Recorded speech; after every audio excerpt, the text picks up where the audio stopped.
There's a substance sitting in your kitchen right now. It costs less than $1. It has been used for centuries, and it does something that a $30 bottle of UV protectant, the one every detailing YouTube channel pushes, simply cannot replicate at a molecular level. Not because the science is complicated, because it was never supposed to be your secret. The rubber trim on your car, the vinyl on your dashboard, the plastic window seals that crack, bleach, and crumble in the sun. Every year, millions of car owners spend hundreds of dollars on sprays and conditioners trying to keep these surfaces alive. Most of them are losing. And the detailing industry, a multi-billion-dollar market, is counting on that. But what if the solution was never a new formula? What if it was something older, simpler, and almost embarrassingly cheap? Stay with me.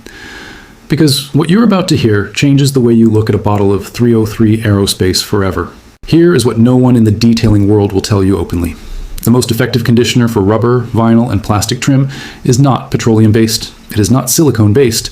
It does not contain UV-blocking polymers suspended in a proprietary carrier fluid. It is a natural plant-derived oil, refined, inexpensive, available in every grocery store in the world. The information was never hidden in a vault. It was not classified. It was not suppressed by a secret committee of detailing executives in a boardroom. It was simply inconvenient. Because inconvenient knowledge does not sell subscription detailing kits, it does not generate affiliate revenue, it does not power a product line. The detailing industry is worth over $40 billion globally. Products like 303 Aerospace protectant retail for $20 to $35 per bottle. One bottle, one application, and it evaporates. It wipes off. It requires reapplication every 4 to 8 weeks, according to the manufacturer's own instructions. That is the business model. What we are about to discuss lasts longer, penetrates deeper, and costs a fraction of a percent of that price. Welcome to the Hidden Detail. This is where we go beneath the surface, literally and chemically, and look at what the detailing industry has quietly built its margins on. We do not sell products here.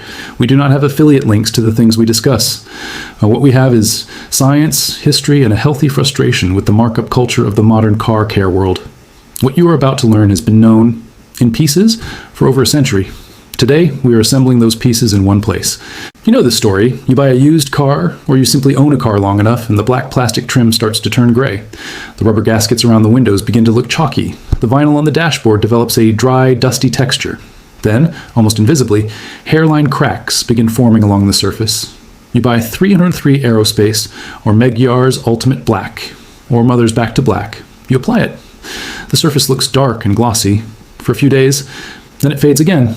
Then it fades faster because now the surface has absorbed whatever synthetic polymers were in that formula, and the underlying material is no more hydrated than before. You reapply, you rebuy. Some of you have been doing this on a rotation for years. The frustration is real. The fading is real. And the solution, the actual chemical solution, has been quietly dismissed as too old-fashioned by an industry that profits from the cycle. The year is 1847. A German chemist named Carl Bischoff is working with triglycerides, naturally occurring fats derived from plant seeds, and he notices something remarkable about their interaction with organic polymer chains. When triglycerides with a high concentration of oleic acid are introduced to degraded rubber compounds, the rubber does not simply appear to recover. At a structural level, the polymer chains begin to reflex. Oxidation products, the compounds responsible for brittleness and chalking, are partially displaced. He publishes.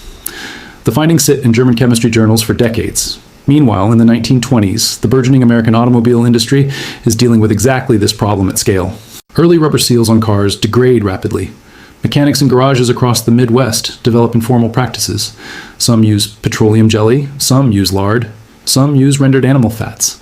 But the most interesting reports come from mechanics who work near agricultural operations, men who noticed that surfaces treated casually with a common pressing oil from local seed operations aged far slower than those treated with commercial greases. That oil was linseed oil, and later its refined food-grade cousin, flaxseed oil. But here is where the story pivots. By the 1950s, petroleum-based chemistry dominated industrial maintenance. Natural oils were dismissed as inconsistent, messy, and unpackageable. The garage wisdom was not passed down. It was replaced by products in bottles with brand names. The knowledge did not vanish. It was simply drowned out by advertising. Let us talk about what actually happens to rubber and vinyl in a car. Both materials are polymer chains, long linked molecular structures that maintain flexibility when they retain moisture and when their internal plasticizers, chemical compounds that keep the chains from locking together rigidly, remain intact. Ultraviolet radiation does two things. First, it breaks down these plasticizer molecules. Second, it accelerates oxidation, the same process that rusts iron, but at a molecular level in your rubber trim. The result is a material that becomes brittle, gray, and prone to cracking. Now, what does 303 Aerospace actually do? It deposits a thin layer of UV-absorbing polymers on the surface. This is a surface treatment. It does not penetrate the material. It sits on top and reflects ultraviolet energy. This is useful, it is not wrong, but it is incomplete. Food-grade linseed oil, also called flaxseed oil in its culinary form, operates on an entirely different principle. Linseed oil is a drying oil with an exceptionally high concentration of alpha-linolenic acid, a polyunsaturated fatty acid with a very small molecular weight.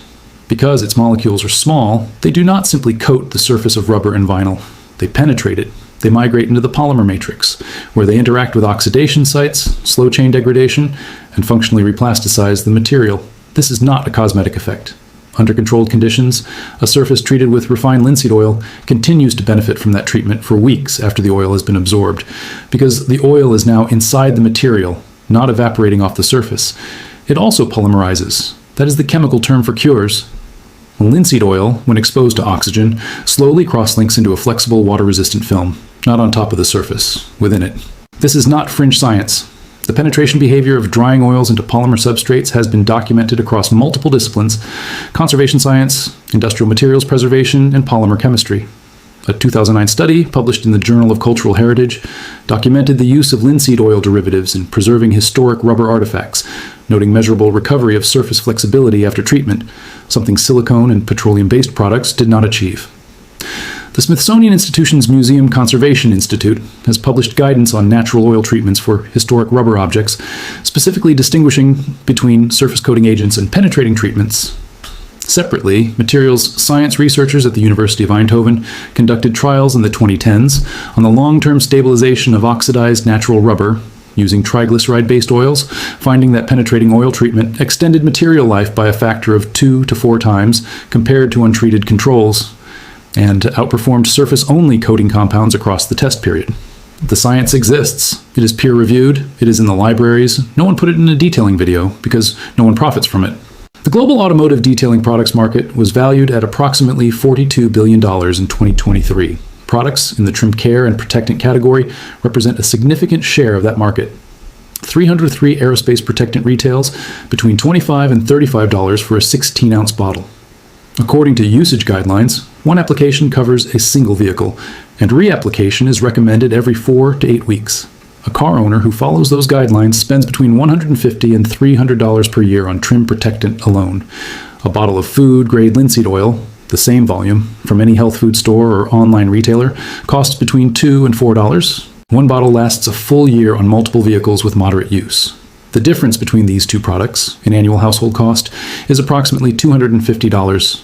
Multiply that by the number of vehicle owners in the United States, roughly 280 million registered passenger vehicles, and you begin to understand what is at stake commercially.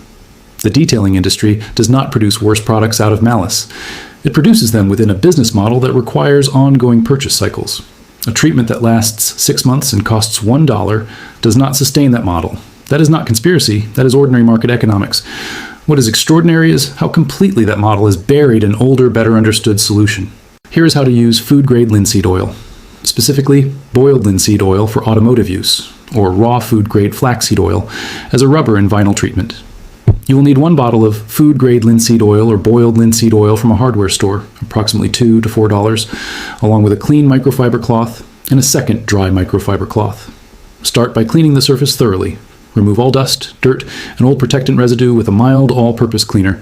Allow the surface to dry completely. Then apply a very small amount of linseed oil, roughly 2 to 3 drops, to your microfiber cloth, not to the surface directly. Work it into the trim in slow circular motions. The oil will initially appear slightly wet or glossy. You're not trying to coat the surface. You're working the oil into the material. Allow it to sit for 5 to 10 minutes, then wipe away the excess with your dry cloth. The surface should not feel oily or tacky. It should feel conditioned, soft, slightly matte, and notably darker than before treatment. Repeat once every 6 to 8 weeks for maintenance, or more frequently in extreme climates. One important note: use boiled linseed oil for exterior rubber and vinyl surfaces exposed to weather, and food-grade flaxseed oil for interior surfaces, or if you prefer a product with 0 solvents. Do not use raw linseed oil from art supply stores. It contains heavy metal dryers that have no place near a car interior. In 2021, a member of a popular automotive restoration forum documented a long-term experiment on a 1998 Land Rover Defender with severely degraded door seal rubber and faded exterior trim. He divided the vehicle into sections. Half the trim was treated with a major commercial protectant, one of the top-selling silicone-based formulas on the market. The other half received 3 applications of food-grade linseed oil over 2 weeks, followed by quarterly maintenance. At the 12-month mark, he posted photographs. The commercially treated half had faded back to its pre-treatment gray and required 2 additional applications to maintain appearance. Total cost over the year, approximately $80. The linseed-treated half had not faded. The rubber had visibly softened. The hairline cracks present at the start of the experiment had not worsened, and in 2 areas, surface microcracking had partially closed as the material replasticized. Total cost for the linseed treatment over 12 months, $3.40. He titled his post simply, "I feel slightly foolish." This is not a miracle. Linseed oil is not a UV absorber in the same way that 303's active compounds are. For vehicles parked outdoors for extended periods in high UV environments, the American Southwest, for example, a combination approach makes sense. A UV protective top coat applied over a linseed conditioned surface gives you both penetrating treatment and surface UV defense. Linseed oil also has a slight amber tint in its raw form. On black rubber and dark vinyl, this is invisible. On light-colored plastics or beige interior trim, test on a hidden area first. Boiled linseed oil contains small amounts of metallic drying agents. It is appropriate for exterior use. For interior cabin surfaces, food-grade flaxseed oil is the cleaner choice. And finally, nothing reverses severe UV damage entirely. If your rubber seals have deep structural cracks, linseed oil will slow further degradation and may improve surface appearance. It will not rebuild material that has already disintegrated. Manage your expectations honestly. Use this as a maintenance tool, not a restoration miracle. The knowledge was never destroyed. It sat in chemistry journals from the 19th century, in the hands of mechanics who worked before the age of branded product lines, in the practices of conservators who maintain historic vehicles in museum collections. It was not buried by a corporate decision. It was buried by convenience, by the simple economic fact that inexpensive solutions do not build industries. And industries are very good at making noise. The detailing world is full of genuinely useful products. Some of them earn their price. But behind every premium bottle is a question worth asking. What did people use before this existed? And why did they stop? Sometimes the answer is because something better came along. And sometimes, more often than the industry would prefer you to consider, the answer is because something cheaper worked just as well and cheaper does not sell. You now have that answer for your rubber trim. What you do with it is yours.